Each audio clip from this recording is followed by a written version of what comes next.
Hey everybody, Harris here. It's been a while since I've made a video, and the last one's been another camera video, but hopefully I'll get back on track with some more videos. I'm currently on pace to do less videos, but put more time and make them more cinematic and engaging. So that is my goal as I try to balance my time with the iDownload blog channel that I'm also working on now. Okay, but a few months ago I made a video called Why I'm Selling My Panasonic GH5. And by the title of this video, I obviously didn't actually sell it, but those were the reasons why I was just about to sell it. The reasons were mainly that autofocus wasn't very good. Now, granted, I was using the Sigma GH5. Granted, I was using the Sigma 18-35 lens on here with the Metabones adapter.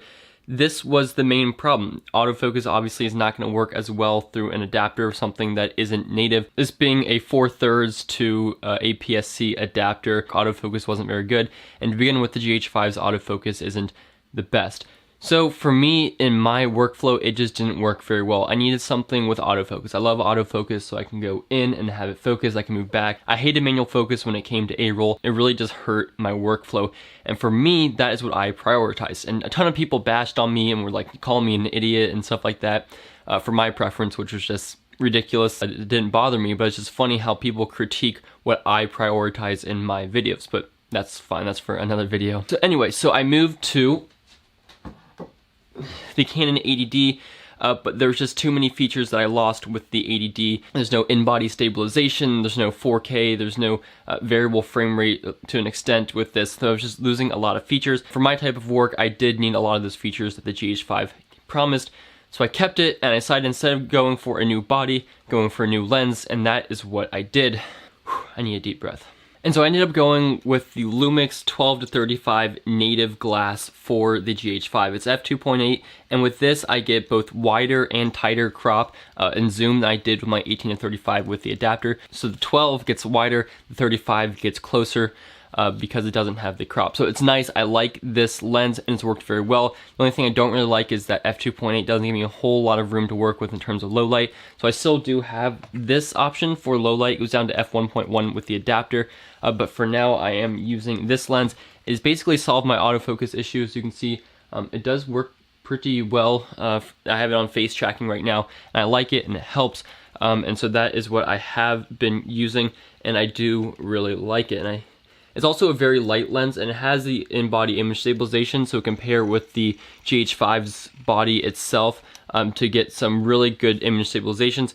However, because this is a really light lens compared to what I have been using, it's more susceptible to shaking, so that makes it kind of a double-edged sword there. Also, if you hear a ton of fan noise behind me or a lot of background noise, my Mac has been going crazy with its fan over there. If anybody has any advice for how to prevent a Mac from like completely unnecessarily going full throttle on its fan, let me know. I tried to clean out the dust, I've restarted it, I've quit Chrome. I have no idea why it's doing that. I think it's just an old computer, but if you have any advice for that, let me know.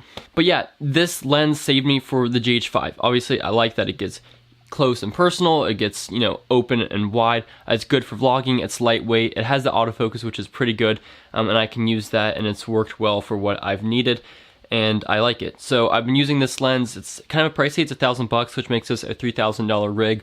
And again, it's not perfect for low light opportunities because the f2.8 isn't super wide, but it's not terrible. But in terms of getting things in focus, f2.8 is a nice value, right? Like, still blur the background, but it still keeps me in focus, so it's pretty good in that aspect. Anyway, that is what I have done. This is my current setup, the GH5. So this is my current rig, the GH5 with the Lumix 12-35 lens. It's about $3,000 total, but I do like it, and in terms of my workflow, it works very well. I apologize for the fan noise that has kicked up in the past couple minutes, but I hope you enjoyed this video. If you have any questions or any suggestions for me, feel free to leave those in the comments below, and leave this video a like if you like, a dislike if you dislike, but leave a comment and don't be an idiot. That's all I ask. But thank you for watching, and hopefully I'll be kicking up some more videos soon. My goodness, why am I breathing so heavy? I'll catch you guys in the next video.